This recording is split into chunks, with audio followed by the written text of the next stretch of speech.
Welcome, everybody. It's to our 8th convening of the State of the Health of Chicago and the second session of 2021. As you know, we are conducting a full series of virtual sessions, and we've conducted 12 since the fall of 2020. And we appreciate all of your feedback and your support. And if this is your first session with us, the Institute of Medicine of Chicago, we welcome you. I'm Dr. Cheryl Whitaker. I'm the president and chair of the Institute of Medicine. We want to welcome you to our program on racial inequity in healthcare. The Institute of Medicine of Chicago has a long history of advocating for health equity over its 105 years. And over that time, we've made significant contributions to the practice of medicine and the business of healthcare and public health.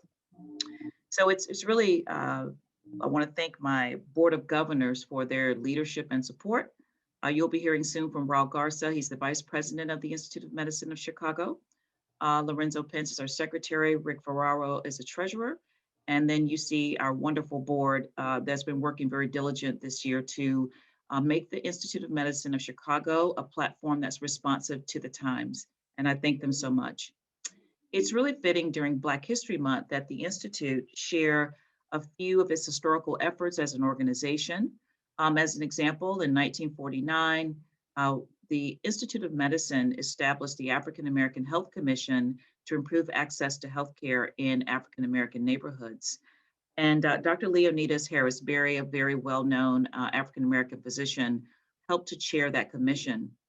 In 1954, the Institute of Medicine of Chicago co-authored and disseminated the Integration of Medical Care Report with the Chicago Commission to promote and ensure that hospitals hire African American physicians and that African American docs were able to join the medical staff, which was an important privilege if you were taking care of patients in the community. In 2004, the Institute hosted Eliminating Health Disparities in Chicago, a call to action, where over 200 leaders gathered together. And when the Institute held its first State of the Health of Chicago in 2012, it focused on health leadership and our duty to our communities for health equity. That mission continues today. And this epic crisis has really changed our lives. We can't ignore it, and we need to sort of use it as a leverage point to improve healthcare for all. So the Institute is an independent organization of distinguished leaders across the healthcare field, including folks from various different types of institutions who are interested in working together to improve health equity. Next slide. So the agenda today, tell you a little bit about obtaining CEUs and our upcoming events, recognize our sponsors, and then we'll turn over the presentation to Raul Garza.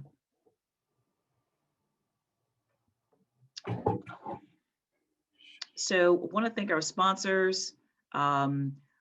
Upcoming programs include programming around implicit bias that's being sort of sponsored for us by Blue Cross Blue Shield, and we're thrilled for their support. Our annual meeting is June 25th. Stay tuned. Right now, it looks like that's going to be a virtual meeting, but we will introduce the new Board of Governors and update on our programming in the State of the Health of Chicago. So in terms of objectives for this session, you'll be able to associate the effects of socioeconomic factors and other patient characteristics on health inequities and identify ways to mitigate them in your own practice or organization. Identify components of policies and practices that can help to get us to this goal. And then to relate the effect of patient and provider biases on healthcare outcomes and describes ways to mitigate the effects of these biases. Next slide. You'll need to complete an electronic evaluation in order to get your CEU, CME, all the various types of credits that are offered here. So be sure to do that for us at the end of the program. And then none of our speakers have disclosures to report. So we fulfill that requirement. Thank you.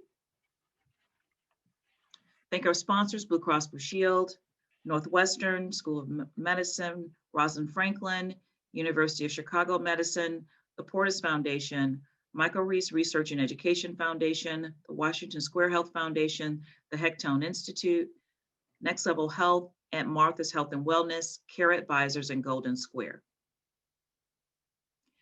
I'm excited to turn this over to Raul Garza, our Vice President of the Institute of Medicine of Chicago and President and CEO of Aunt Martha's Health and Wellness.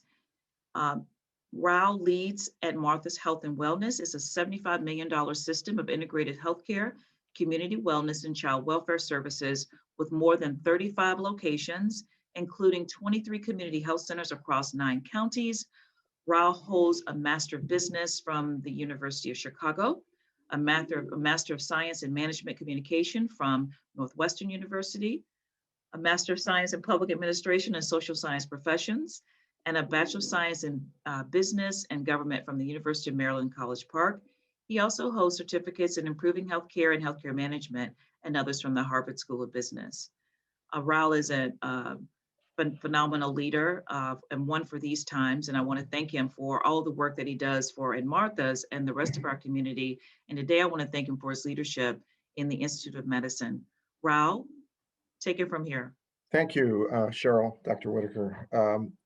I'm really excited about this topic. It's something that I believe I and Aunt Martha's especially have made a focus, especially over this past year. So you've talked about the rich history that the Institute of Medicine has had around this very important topic this morning. And in fact, nearly 20 years ago, the Institute of Medicine Chicago published a report describing the need to do a number of things. One is to increase the proportion of underrepresented minority groups in the healthcare workforce. Two is to integrate cross-cultural education into healthcare training. And 3, to advance efforts to identify sources of disparities and promising interventions. Present company, perhaps excluded, I think the industry has shown very a slow response to these recommendations. And I think one example to point to is the 2015 survey by the American Hospital Association, their Institute for Diversity in Healthcare Management, which resulted in identifying that only 9% of all hospital CEOs were people of color. And people of color, although they account for 32% of hospital patients, represented only 14% of hospital board members, 11% of executive leadership, and only 19% of mid-level and first-level managers. At the same time, people of color are significantly represented in all the top 10 frontline occupations in healthcare, except registered nurses, physicians, managers, and administrative jobs. There is ample evidence, I should say, for the financial and clinical benefits of diversity at all levels of their workforce. Drawing from over 1,000 organizations and pointing through that data, a 2018 study by McKinsey and Company found that inclusive and diversity provides top firms with a competitive advantage. Still, our industry, healthcare, has really, by and large, failed to act. The racial and ethnic disparities that we've seen so clearly over the past year and made clear by the COVID-19 pandemic really shows the disproportionality and the impact of the pandemic on communities of color. And this, I believe, is a direct result of the pre-pandemic realities that are really driven by this legacy of structural discrimination that has limited access to health and wealth for people of color. So today, it's my privilege to lead a discussion with 4 outstanding individuals whose experience, both on the personal and professional level, intersect at the crossroads of healthcare and racial equity. We'll talk about the effect of individual biases on the functions of individual organizations, the healthcare ecosystem, and on patient and population health outcomes. We'll dig deeper into the effects of socioeconomic factors, race, ethnicity, gender, sexual orientation, and other patient characteristics on health inequities. We'll talk about the steps that lead health systems are taking and that your own practice or organization might take to systematically address them. And finally, we'll discuss the components and policies and practices that have been shown to contribute to inclusive workplace environments, enhance recruitment, development, advancement, and retention of women and minorities in the healthcare workforce. So I would love to introduce you to our four speakers, starting with Ms. Bina Peters. Bina Peters is Assistant Chief Nursing Officer for Cook County Health, which she joined in 2018 after nearly 3 decades at the University of Illinois Hospital and Health Sciences System here in the city of Chicago, where she has most recently served as the Associate Chief Nursing Officer with administrative responsibility for women, children, and psychiatric services. Ms. Peters earned her master's degree in nursing and a doctorate of nursing practice at the University of Illinois Chicago, where she is helping to shape a new generation of clinical leaders as the task force chair for the College of Nursing Alumni Mentor Program. It's my pleasure to welcome her to the Institute of Medicine of Chicago. Good morning, Ms. Peters. I'd like to also introduce Dr. Fernando De Mayo, who is a professor of sociology at DePaul University and director of research and data use at the American Medical Association's Center for Health Equity. In 2015, he co-founded DePaul's Center for Community Health Equity along with Rush University Medical Center. Dr. De Mayo's research interests revolve around the concept of structural violence and the social determinants of health. He co-edited 2 books published in 2019. The first one is Community Health Equity, a Chicago Reader. It was published by the University of Chicago Press. And the second book is titled Unequal Cities. It is the first book to specifically examine racial health inequities within and across U.S. cities. It was published by Johns Hopkins University Press. And thank you for joining us today, Dr. De Mayo. Our third speaker you'll hear from today is Dr. Audra Davis, who is an organizational psychologist and a managing partner at the Exeter Group, where she leads the organizational development practice for the past several years. Her exclusive focus has been on supporting healthcare executives in developing culturally component workforces and helping organizations provide quality patient care through diversity, inclusion, and cultural competence strategies and practices. Dr. Davis has presented at the Institute for Diversity and Health Equity and the National Association for Health Services Executives, among many other organizations. We appreciate her taking time to join us today. Good morning, Dr. Davis. And I'd also like to introduce Adiola Adewale, and she is the first Chief Diversity and Inclusion Officer at the Ann and Robert H. Lurie Children's Hospital of Chicago. Central to her responsibilities is the implementation of the hospital's comprehensive equity, diversity, and inclusion plan. Ms. Adewale came to Lurie Children's with almost 20 years of experience leading diversity, inclusion, and change management initiatives. That work included establishing 3 inaugural diversity and inclusion offices, spearheading comprehensive strategic diversity and inclusion plans, and establishing the infrastructure and metrics to advance inclusionary environments. It's my honor to welcome her to the Institute of Chicago, or Institute of Medicine Chicago, this morning as well. So I'm going to turn it over to our first guest, Bina Peters. Dr. Peters, welcome, and please take us through your presentation. Thank you. Thank you, Mr. Garza. Good morning, all. It is such a pleasure and a privilege to join this esteemed panel to talk about the most important topic, health inequity and the racial bias and diversity and inclusion. So with that, let me start with the slides. I'm sure all of us know what is health equity, diversity, and inclusion. But if I look at the slides, the bubbles are going to increase. And this is race, gender, sexual orientation, language, culture, ability, age. Also, it's going to increase as we progress towards a diverse nation. And when we talk about health equity or health inequity, it is important that we balance the diversity inclusion to get the equity. In this slides, we talk about once we get to the balance, we will be a better place for our patients, as well as to provide healthcare to all. Next slide, please. So we talk about why racial equity in healthcare is very important. This is where I believe the healthcare is the right.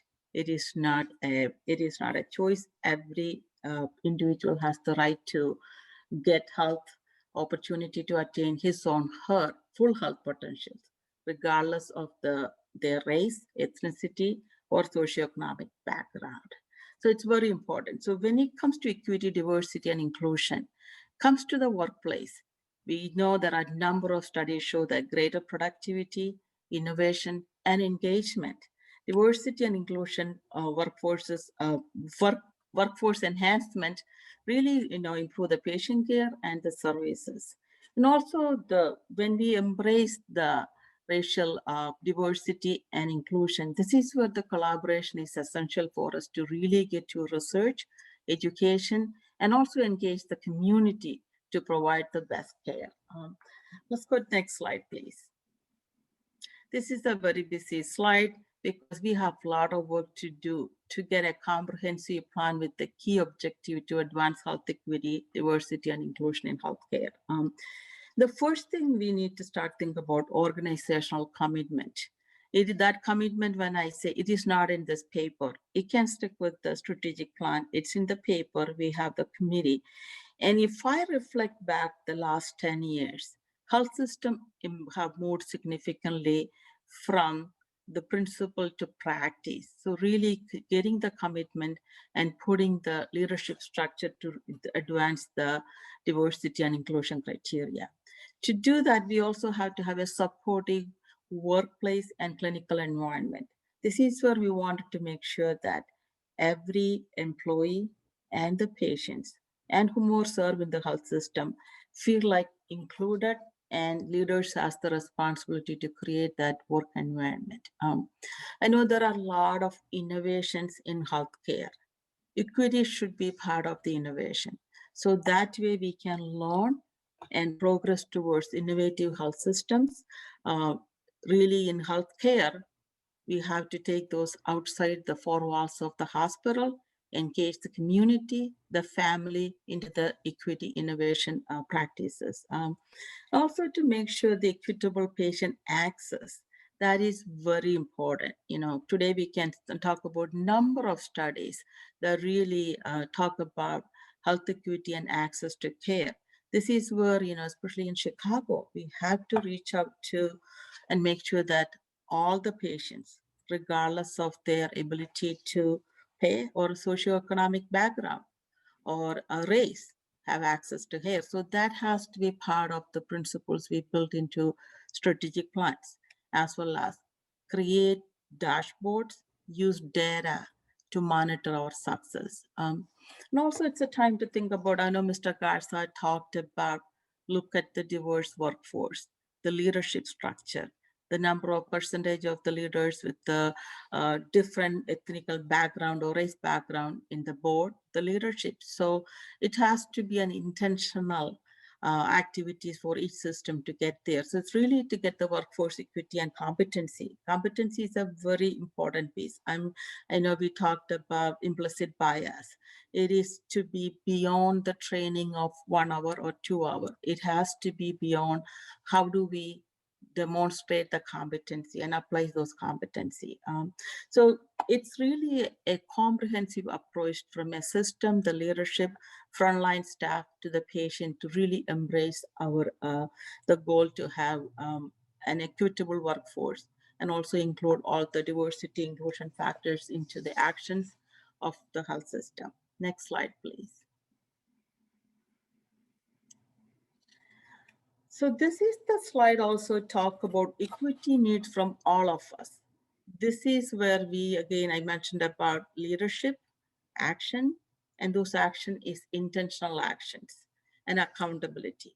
When we say to close the gap, to improve the health outcome, and to do that, the system has to change.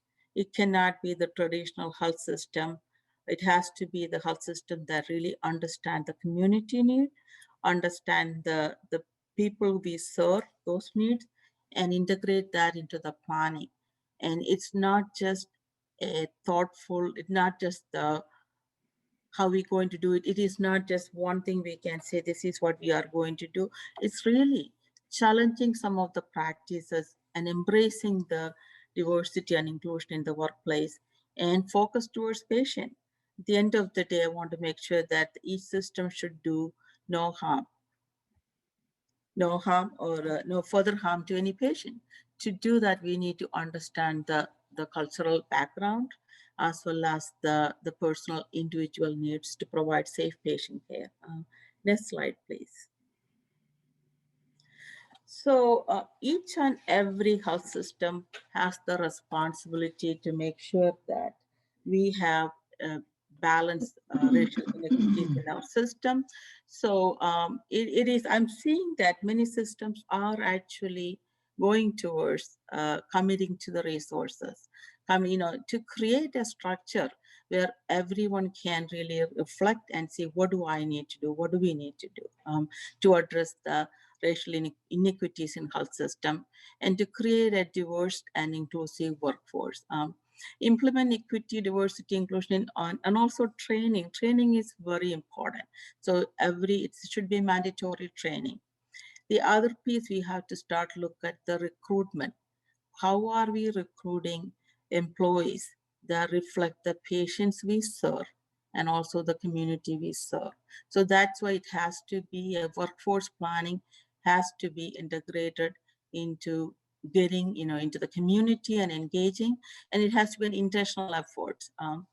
The other piece we have to talk about equity, injustice of all staff and the patients and the community we serve. So a lot of activities we need to bring in and talk about anti-racism and anti-bias principles when it comes to the strategies. It has to be an ongoing dialogue. It should be in every, your discussion, the decision when you're setting goals and say, how do we bring DEI principle in our everyday life? And so it is everyday discussions, and it should be part of the system's goals. Also make sure when we wanted to create structure and programs to support the racial inequity or to avoid or to get to the health equity, addressing structure in place. Next slide, please.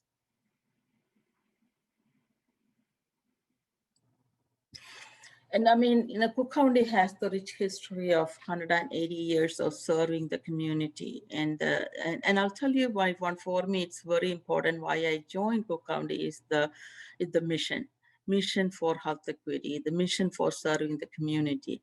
This is where, the Cook County not only just committed to providing only the clinical care, and also it needs to integrate into the services that needed by the community, the transportation services, and so the food as a medicine initiatives. We can give medication to the patients, but however, if they have no food security or at home, or poverty is an issue, we need to address that.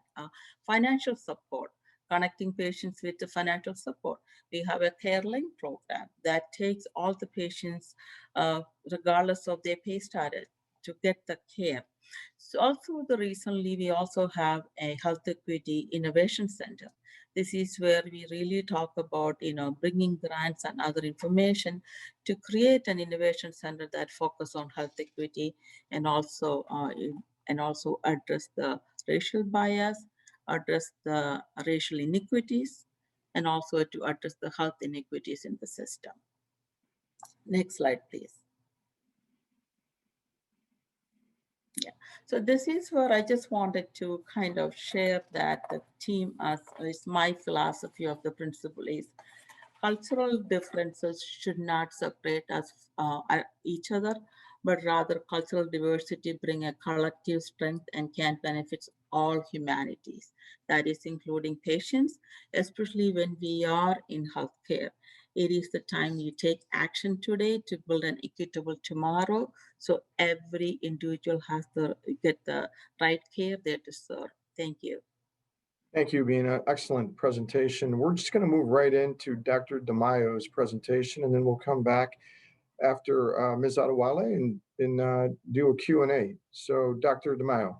Sure, thank you. Thank you very much for hosting us today, for hosting this conversation. And Dr. Peters, I really appreciated your presentation just now, agreeing with many of your points. You brought up fundamental ideas of how the health system needs to change, right, to better address the needs of patients and communities. And I'm also inspired by the theme that's underlying all of the slides of we can do better. And the truth is we can do better, right? The city of Chicago has declining life expectancy for everyone but non-Hispanic whites since 2016. We can definitely do better in population health, and we can definitely do better in racial equity. So in my talk today, I just want to introduce a couple brief ideas that have been really influential in my thinking around health equity. And they really come from Paul Farmer, a noted medical anthropologist and infectious disease doctor, author of Pathologies of Power, Infections and Inequalities, and many other books. But for many of us, he's been a great inspiration. He didn't come up with the concept of structural violence, but he's arguably done more than others to kind of reinvigorate the concept and make it applicable in our society today. So I wanted to talk a little bit about his conceptualization of structural violence and the ideas that he gives us for geographically broad and historically deep analysis, right?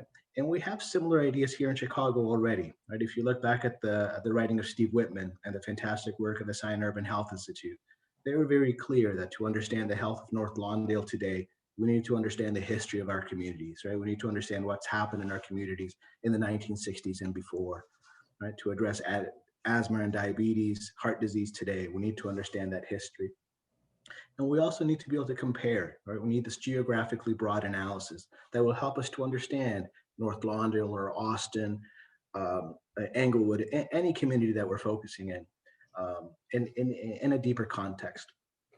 And to do that, I'll illustrate two examples from two books that I've had the pleasure of working with some fantastic colleagues. Unequal Cities, which is forthcoming with Johns Hopkins, and Community Health Equity Chicago Reader with David Ansel, John Mazzio, and Ross Shaw. That kind of tells the story of health equity work in Chicago. And I'll conclude with some thoughts on this Center for Health Equity that I'm very proud to be a part of at the AMA. Next slide, please. Great. So structural violence, for me, has been a fundamental concept, something that underlies all of my thinking around health equity. And on one level, it's a very grand concept, but it's also very, very precise, applicable to institutions and policies. Right? As Farmer defines it, it refers to social arrangements that put individuals and populations in harm's way. The arrangements are structural because they are embedded in the political and economic organization of our social world, and they are violent because they cause injury to people. That violence, that injury, is premature mortality, right? It's preventable morbidity. It's the stuff that we see in our healthcare system. And throughout his work, and in this book in particular, he calls for this geographically broad and historically deep analysis that I think is quite important for us in thinking about racial equity in healthcare and in health, right? In population health. And I don't think we can understand one without grappling with the other. Next slide, please. So maybe some data to kind of ground our analyses, because I think at the end of the day, we need to keep a very clear eye on what's happening in the population, what's happening in our communities, what's happening in our cities, and how these things are changing over time. It's very easy in health equity work to fall into a kind of a cynical position of health inequities being monolithic, deeply entrenched in society, a devastating problem that's all around us. And it is, but it also varies from place to place, and it varies across time. And that's a source of hope. That's a source of optimism, right? That things do change, and things can change for the better. So in this book that I edited with Maureen Benjamin at Sinai, includes a chapter from the Metrics Work Group of West Side United, one of the most, I think, promising developments in Chicago. We took on the challenge of looking at mortality data across the 30 largest cities of the United States. Life expectancy, premature mortality, years of life lost, the really big summary measures of epidemiology, but then also thinking of health systems and how these data can be translated into meaningful action, looking at cause-specific mortality, the top 10 leading causes of death, and also HIV, homicide, and opioid-related, since there are such vital topics with devastating racial inequities. Let me give you just a glimpse of the data. Next slide, please.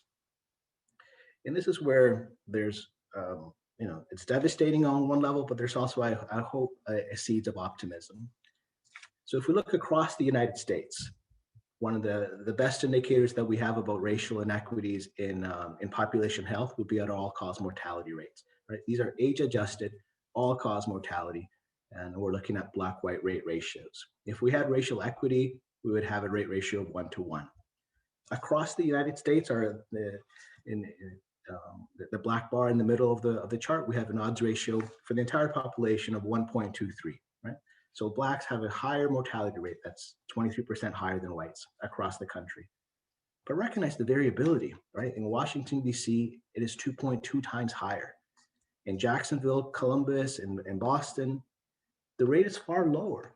That's not to say that there's racial equity in those places. There's still segregation, there's still racial inequities, there's still great, great problems in all of our cities. But they manifest in very, very different ways in all-cause mortality. And then we could zoom in and look at heart disease, at cancer, at diabetes, and then get a better sense, get a better detailed sense of how these patterns vary from place to place. Chicago is one of the only 5 cities in this graph with a worsening rate ratio in the past 10 years. So we definitely can do better. We must do better. And there's signs in other parts of the United States where things actually are moving in the right direction. Next slide, please. All of this translates into a devastating toll, right, which we can measure with excess deaths, which takes into account the inequity, the size of the gap between the two groups, and the size of the population. Right, so in Chicago, this is all pre-COVID, right? COVID is adding a devastating burden on top of this already unequal landscape. In Chicago, we have the highest number of excess Black deaths every year, more than 3,500 people. And that rate has stayed fairly stable. In fact, it's grown a little bit over the past 15 years. So we've known about this problem for a long time, and we can and must do better to address that fundamental inequity. Next slide, please. This is a quote that I carry around with me a lot in my work. So as a quantitative researcher, I'm very clear that it's not about numbers. It's not just about math, right? We're looking at the lived reality of people and families and communities. So we must remember that the sociology, the history, the economics, the graphs, the charts, the regressions all land with great violence upon the body. And that's what we're seeing in our health indicators and what health systems see on a day-to-day basis with patients. Next slide, please. The last book that I want to mention, and I had the great privilege of working on this with Raj Shah, John Mazzeo, and David Ansel, was a kind of a historical sketch, right, to ground our work with a bit of humility. The first map that we found of excess child mortality in Chicago was 1901. Even before we had the community areas officially designated, we had social patterning by communities. We had inequities showing up in our population health indicators. In the 1950s, we had a medical committee to end racial discrimination in Chicago medical institutions, who used birth and death records to decry racial segregation in Chicago hospitals. Similar work in the 1960s. There's a long history of work in health equity and racial equity in particular. And we are mindful that our task, our collective task, is not just to produce more studies. We're not here just to produce more maps with better data. Right? We're here to fundamentally change the landscape. And that can't be accomplished by any one institution or any one group or any one system, right? It has to be a collective effort. And that's why I think conversations like this are so, so vital. Next slide, please. So I had the great privilege of working at the Center for Health Equity, which is a fairly new development in the American Medical Association. It was called for, it was established by House of Delegates policies. It was called for by physicians, by our members, for the AMA to take a stronger stance, institutional stance on health equity. Right? We work with this vision of equipping all physicians with the consciousness tools and resources to confront inequities and advance equity within and across all aspects of the healthcare system. Recognizing that this is a huge task, right? We're here to move mountains collectively. And I'm very proud that the AMA is stepping into this space in a real meaningful way. Next slide, please. Lastly, I'll conclude with some ideas around our targets and around our language and around our overall framing, right? About the need to move from the problem to the solution. We were very good as researchers, as academics, as health systems at describing problems. We are relatively poor in testing and describing solutions, especially at the community and population level. And we're starting to recognize the shift, right, that we need to do, that we need to bring to our language and to our framing, right? The problem is not rooted in the characteristics of the patient. The problem is the product of an unequal system, right? So we have to move from talking about race to racism, from gender to patriarchy, right? It's perfectly appropriate, of course, to talk about the food insecurity of the patient in front of you, but we have to recognize the food desert that patient lives in and the policies that create those food deserts, right? Shifting ever upstream to the fundamental root causes of the problems that we see. So for me, the three central takeaways are that health inequities are dynamic. We need to understand that dynamism across place and over time. So we need to invest in public health infrastructure and epidemiology, in research to really understand the health equity landscape. We have to be mindful that these problems are deeply entrenched in our history, but they are amenable to change. I take great inspiration in West Side United, which is entirely geared to reducing the life expectancy gap between the West Side and the Loop, which stands at 14 years now. But we recognize that the data are showing that we're moving in the wrong direction. So if that really is our goal, we need to redouble and redouble again our efforts.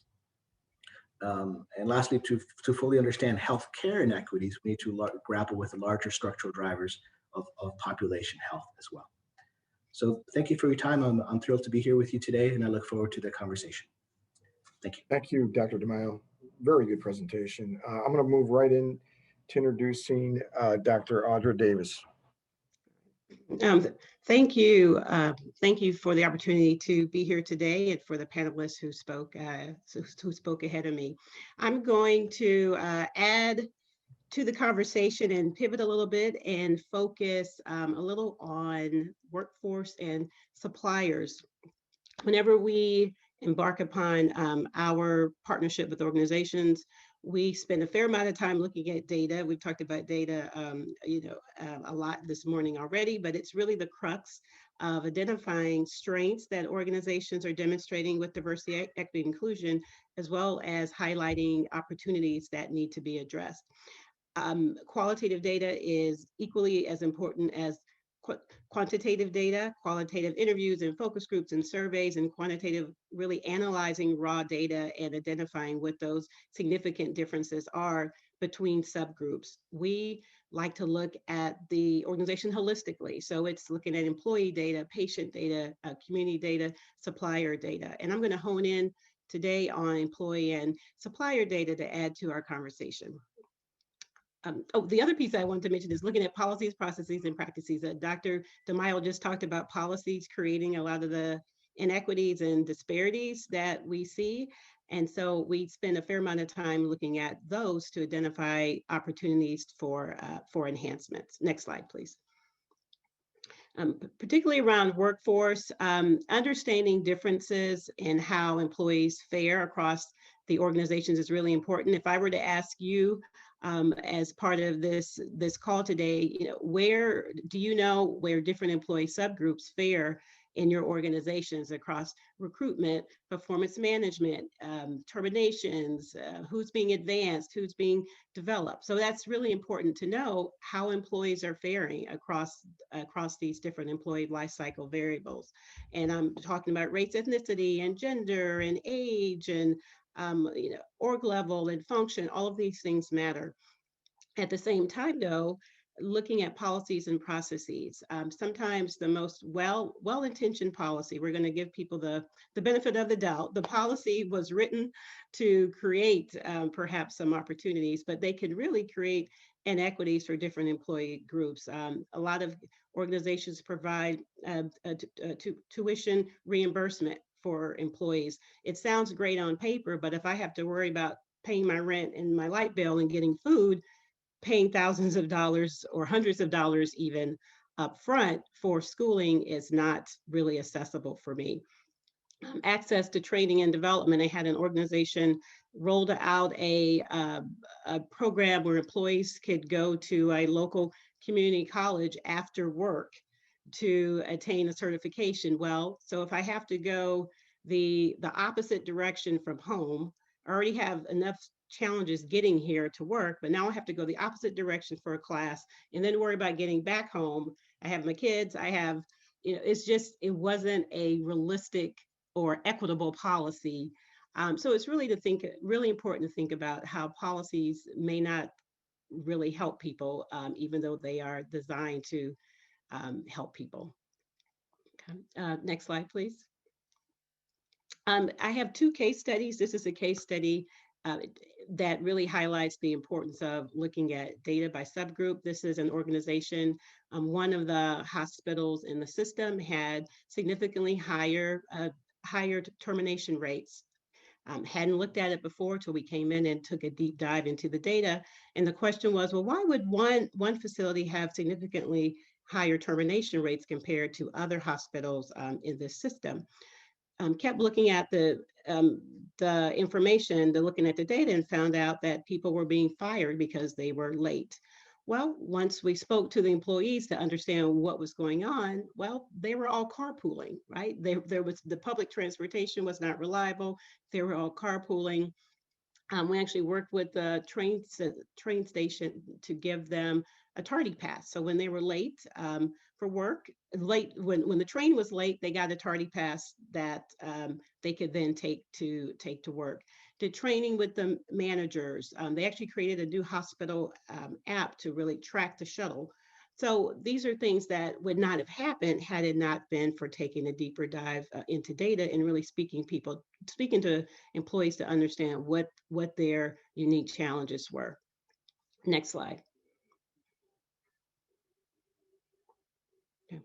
I mentioned that I did want to talk about supplier diversity as well. You can't have a conversation and talk about eliminating or eradicating racism without talking about economic disparities. Racism is rooted in the economics. So to think we're going to dismantle it by not discussing economics is not realistic. So our focus on supplier diversity is really understanding where the spend is and what the impact is to those different communities. If I said to you on the call today, you personally, if you were to pull up your bank account or your credit card statement and identify the local businesses of color or other businesses that are from marginalized communities, would you know how much money you spend on a monthly basis or quarterly basis? Most of us probably don't even pay attention to it. Well, organizations also fall into that trap as well. Many leaders don't know where their spend is going. They have no idea how much they are spending in different communities. Well, if you don't know, then you're probably not spending much at all. That's usually that's my rule. So it's really important to not only talk about spend, but to really talk about impact, which is on the next slide, please. Yeah, so spend is extremely important, but there are so many other measures of impact of supplier diversity. It's how many jobs have been created by spending to different organizations. If you think about a $200,000 contract to a business that grosses $1 million, that has a significantly different impact than $200,000 to a company that grosses $100 million in revenue. So it really makes a big difference when we think critically and think intentionally about how we are spending our dollars. Next slide, please. This is a case study, an organization, a healthcare system in Ohio. This is a good example of being innovative and being intentional about partnering majority suppliers with minority suppliers. They had a vendor who was delivering paper products, and they were dropping off the paper products to one location, and then the staff had to go pick up the paper and take it back to their respective location. So I'm thinking that's probably not a very efficient process. So we identified a local supplier that was owned by it was a local MBE supplier that could then pick up the paper and drive it to the 15 hospital sites. right? So it made sense in terms of the efficiencies. It made sense in terms of the cost savings for the total cost of ownership for that hospital. And it made sense because it helped to move some of those dollars to a local MBE. So that's an example of being intentional about supplier diversity can really make an impact. Next slide, please.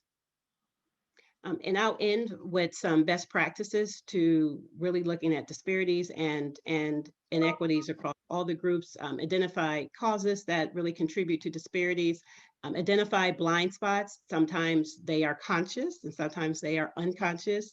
Policies, processes, and practices, training and coaching on awareness and mitigation, and finally driving accountability across the organization. Okay, thank you.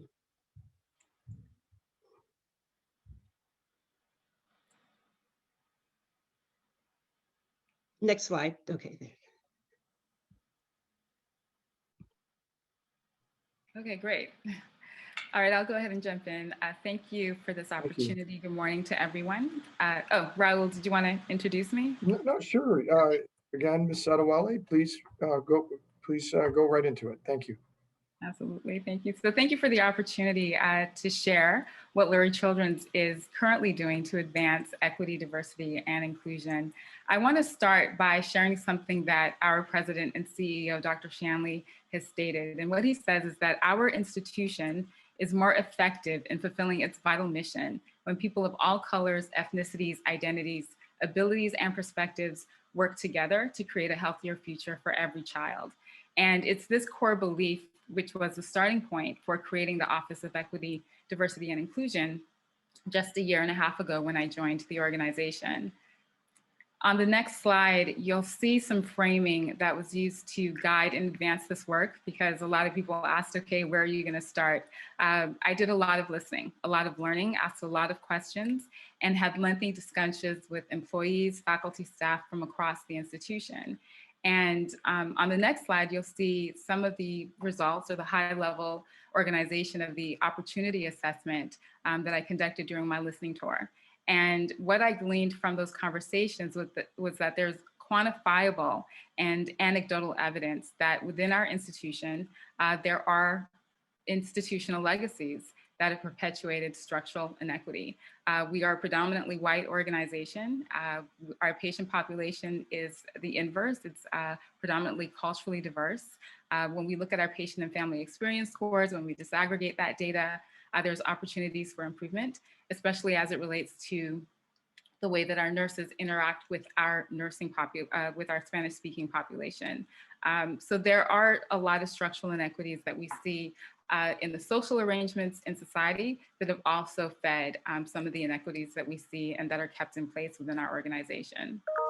On the next slide, you'll see some of the pillars for an effective equity, diversity, and inclusion intervention: workplace, workforce, and marketplace. And it's the intersection between these domains and our Vision 2025, to ensure a healthier future for every child, where the real opportunity lies to leverage equity, diversity, and inclusion. On the next slide, you'll see the approach that we use for our strategic framework. This past summer, our executive leadership team affirmed an equity, diversity, and inclusion strategic plan that consists of 4 interlocking domains that we're going to be using to guide and advance this work. Now, each one of the domains, which is highlighted in the second layer of this concentric, has a direct line of sight to each of the 5 critical pillars of the institution. And the metrics for health equity, or health equity indicators, that you see in the outermost layer of this concentric, these are the types of advancements we need to make in order to support our vision, again, in achieving a healthier future for every child. So those 4 core domains are community and growth, access to opportunity, recognition and engagement, and then lastly, equity of care. Next slide, please. We're calling our strategic approach the CARE framework because each domain of this plan begins with a letter that spells out the acronym CARE. And our strategy calls for a community-centric partnership and engagement, the representation of qualified employees and medical staff to better reflect the demography of our community, an attitude and culture of respect and inclusion that is welcoming to all patients and staff, and the provision of equitable clinical care and service to all patients and families irrespective of their socio-demographic background. As we begin to activate and socialize this plan, our focus this year is going to be on recognition and engagement, building the internal capacity, getting our house in order, and really beginning to look at how do we sustain this work through awareness, education, as well as training. Next slide, please. When this process was conceived, and this is actually a quote that I captured as a soundbite from the president when I met with him earlier on, and I asked, what does diversity and inclusion mean to the organization? And this was something that was completely unprimed and just kind of, he blurted out, it just kind of came from his heart. But when we conceived of this whole process, no one could have imagined the heart-wrenching events that were going to happen ahead. I certainly didn't foresee it. The global pandemic, the civil unrest, it really, for us, created a heightened awareness of the inequality and systemic racism that continue to plague communities of color in every aspect of life. We saw the mainstream reaction to the lynching of George Floyd, the Black Lives Matter movement, and again, this reemerging narrative about systemic racism. And we understood as an institution that we needed to approach this work with a renewed sense of urgency and purpose. Earlier this year, we held a White Coats for Black Lives demonstration. This was inspired by 2 physician leaders at our organization, profound opportunity for us to stand in support and solidarity as we honored George Floyd, the countless other Black lives that have ended due to racial hatred and injustice. And as tragic as these events were, it really helped us to become awakened. When I joined the institution, many folks couldn't even talk about race, or they would use diversity as a euphemism for race because it was so uncomfortable. And this really woke everyone up. And so we're calling things out. We're calling out white supremacy. We're calling out white privilege, and we're talking about race. And so one of the things that we did, our executive committee of the Medical Center Board, they voted to approve an institutional position statement on the impact of structural racism and adolescent health. This was significant for so many reasons. It allows us to push policy, for one, but it also primes us as a community to intentionally center our work on members of our community that internally and externally that are impacted by structural racism. We also had courageous conversations on the topic of race. We've had a series of them, and the most recent was in recognition of Dr. King. So there's been a lot of engagement and a lot of focus on this work as we move forward. If you could go to the next slide, please. I think this is my last slide because I want to make sure there's time for questions. This really speaks to education. That's an essential part of any strategy. And as part of our annual work planning this year, we're implementing enterprise-wide education, focusing on developing cultural and structural competency to mitigate bias. And what you see in that concentric highlighted in blue are the competencies that we'll be teaching as part of that process. And we are, if you go to the next slide, I believe this is, and then we also acknowledge overall that education is just one piece of the strategy. It's not sufficient by itself. We are actually creating a governance and a structure within our hospital called the President's Council on Equity, Diversity, and Inclusion. And this group is going to address systems within our institution that perpetuate bias and really keep systemic inequity in place. I'm very excited about the group. We just confirmed our membership base, and we'll be organizing this council in a way that mirrors the strategic plan and helping to activate that over the course of this year in conjunction with the education. So I'm going to end on that note just to leave some time for questions. Thank you, Ms. Sadawale. Always great work going on at Lurie Children's. So we do have about 5 or 6 minutes, and what I'd like to do, I'm going to combine 2 questions. So one came in from a participant, and then I had a question I wanted to ask as well. So I'll just put those together.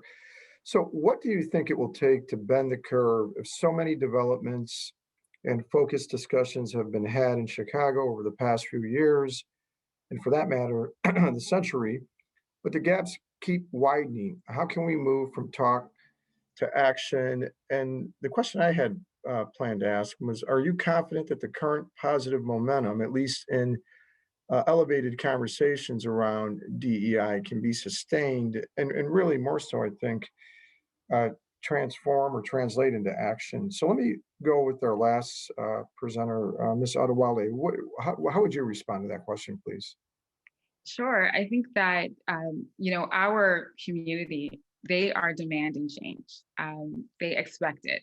And so, we have a new administration, historic inaugural, president administration. And one of the things that they published right off the bat was an executive order to advance racial equity. And so we have a federal commitment as an organization. We know that our vision statement is a health equity vision statement to ensure a healthier future for every child.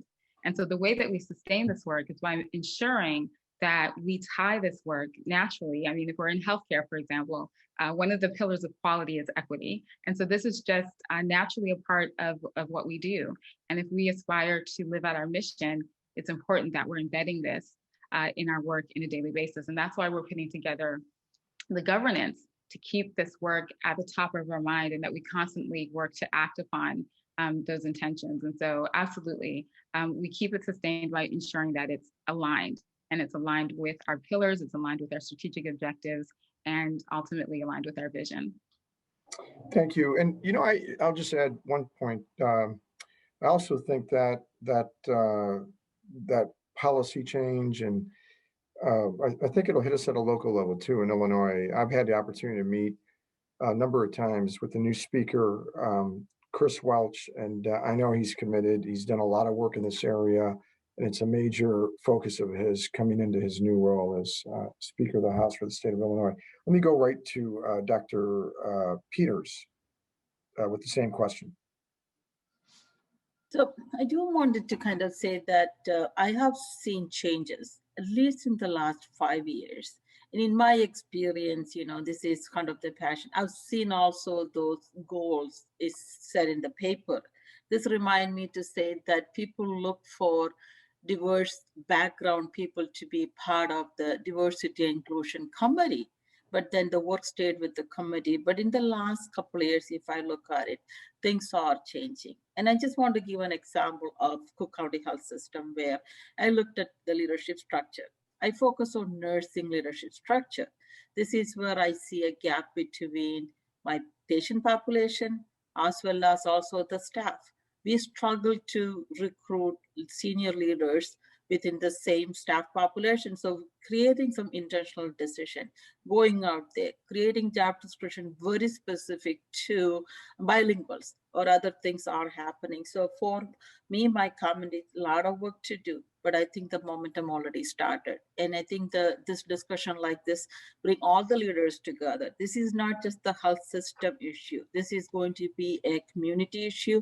And also this is going to be a national as well as local legislative issue for us to push the agenda to really create an equitable workplace. Thank you. Let's go to Dr. DeMaio. Thank you. And a really fundamental question, right? And I think I take my sense of optimism in how our language has changed, right? We've gone from thinking about health disparities to health equity, and now in many cases to health justice, right? Recognizing that these aren't just problems, right? These are fundamental questions of justice. Counterbalanced with that, though, is I don't know if you saw that University of Chicago republished Laurie Abraham's Mama Might Be Better Off Dead, right? It was originally published in 1993, told the story of the Baines family suffering, living in the shadow of the Illinois Medical District. I don't know if that book is actually any different now than it was in 1993, right? It's the same story that's being played out again. So the charge is on all of us, right? That this has to be more than just statements or proclamations, that it has to go from policy to live reality for the communities that we serve. And I think that justice framing will go a long way to keeping accountability in place and making sure that real change happens. Thank you. And Dr. Davis. One important piece to keep in mind is, we didn't end up where we are overnight. And so we all have to be patient, right? We didn't get here overnight.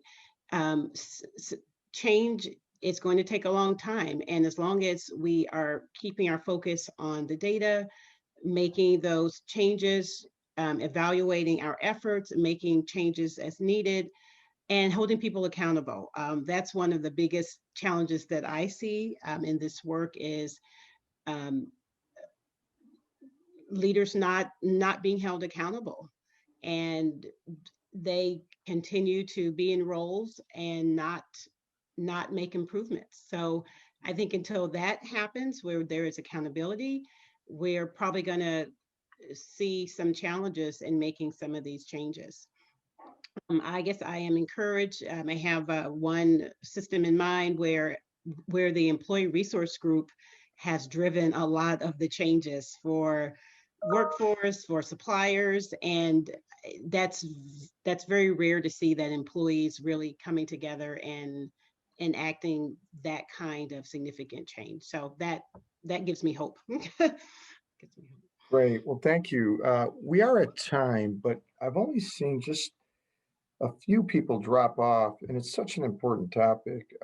If people can hang out maybe another 5 minutes, I'd really love to ask another question if the speakers are available, presenters are available to do that, because questions are coming in right now.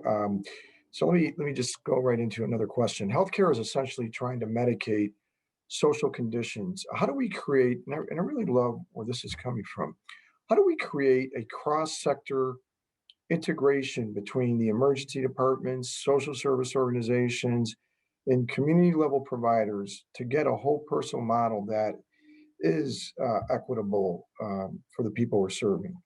And let me go to Dr. Peters on that. I think it's an excellent question. And this is what we all kind of think about to provide a quality care.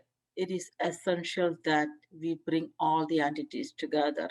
And I just want to take a minute to share my experience. I was so focused on my doctoral, dissertation on my project on decreasing preterm birth rate. And the intervention was all related to the community. When we bring in and look at the need for the patient, transportation services, availability of the medications, and also the home structural or even the abuse, domestic violence, when we address those issues in a small pilot group, the data shows that a 12.5% decrease in preterm birth rate. So that is an example of how do we bring in emergency room patients information at the visit, the community services, ask the question, why the patient is coming to the emergency room. It just, do we look at the primary care availability so that we can address the health issues where we are preventing them to come to the health system. So I think this is a moment where everyone is need to come together and talk about what is the health and well-being of the people we serve, and that is should be go beyond the walls of the hospital. And this is where we bring in the social service team together, the social and also the other resources within the community. So then we can create a healthy society. Thank you, Dr. Peters. Let me go to Dr. or Ms. Adewale with this question, because I think it's right at the heart of the work you've been leading at Lurie Children's. What advice do you have for organizations that are reluctant or blind of employee inequities? And I'm going to combine that with another question I think is in the same vein. How do you approach a healthcare administration and C-suite that recognizes that there is a diversity, equity, and inclusion problem, but doesn't know how to approach it? What strategies might be helpful? So those two questions, if you can address those, please. I'll address the latter question Sure. first. In terms of strategy, the approach that I always use is to listen and to collect as much quantitative evidence as well as qualitative or anecdotal evidence as well, and use that to really be strategic and put together a plan with metrics. Right now, we developed a very robust plan under the CARE framework. We're utilizing a balanced scorecard to measure the effectiveness of this. I always like to say, anytime you're beginning strategy, it's important to understand, where you currently are, where the opportunities are, where it is that you want to go, what is the ultimate vision, and then what are some of the things that you can do to fill in that gap and to rectify whatever those discrepancies are. For us, we look at the demographic reality of our institution. We compare that, to the fact that, we serve a very culturally diverse, almost 70% of our patients. come from culturally diverse backgrounds, and a good proportion of that are Spanish speakers. Our nursing population is almost 83% white, and so there's a discrepancy there. When we look at harm, either physical harm or emotional harm, we have data to support that there are disparities in that. So once we identify and we measure, where those inequities are and where those opportunities are, the next step is then to develop a strategy to fix those gaps. And then you also have to make sure that it's a sustainable strategy and that you have a governance and infrastructure in order to keep that up. So the first thing is just collecting data. That would be the starting point. And then the first question you asked, could you repeat that? Yes. What advice do you have for organizations that are reluctant or blind to employee inequities? I think that, for us, there might have been a lot of blindness, but I think that everything that was going on externally in our environment, a change in leadership, an understanding of the why, the business case, and why this is important. All of those data points is really what helped to make people, become a little bit more conscious and a little bit, quote unquote, woke. As I said, earlier, we have an organization that even though we're predominantly white, we have people who are pushing us to be better, to do better, and they are demanding and they're expecting this renewed focus on racial equity and justice. And so if we're not responding to that, we come off as tone deaf. And there's a lot of studies to show that, when you have employees who, perceive leadership as being tone deaf, they become less engaged, they're less productive. We're not servicing our community in the way that they deserve. This is an issue about humanity, and we're a very mission-centric organization. And so those things will make you wake up. And I think for many years, part of our institutional legacy, there were a lot of things that we chose not to look at. There were a lot of things that were completely invisible, but we have to be conscious to that because of the external marketplace, because of the demography of the patients, the community that we serve, and then the fact that we need to have an engaged workforce. And so those things is what our senior leadership is committed to, and that's what they hear. Great, thank you. Really quick, Dr. DeMille, this is an easy one. Are your books available through Chicago Public Library or any other local bookstores? Yeah, they are. The Unequal Cities book, I think, is out this summer. So that one isn't available in press. But we did have an article with some of those analysis in JAMA Network Open, which is freely available online. And the Chicago book, yes, is available. Excellent. And then I'll leave this last question with Dr. Davis. How do you see environmental racism being addressed in health equity?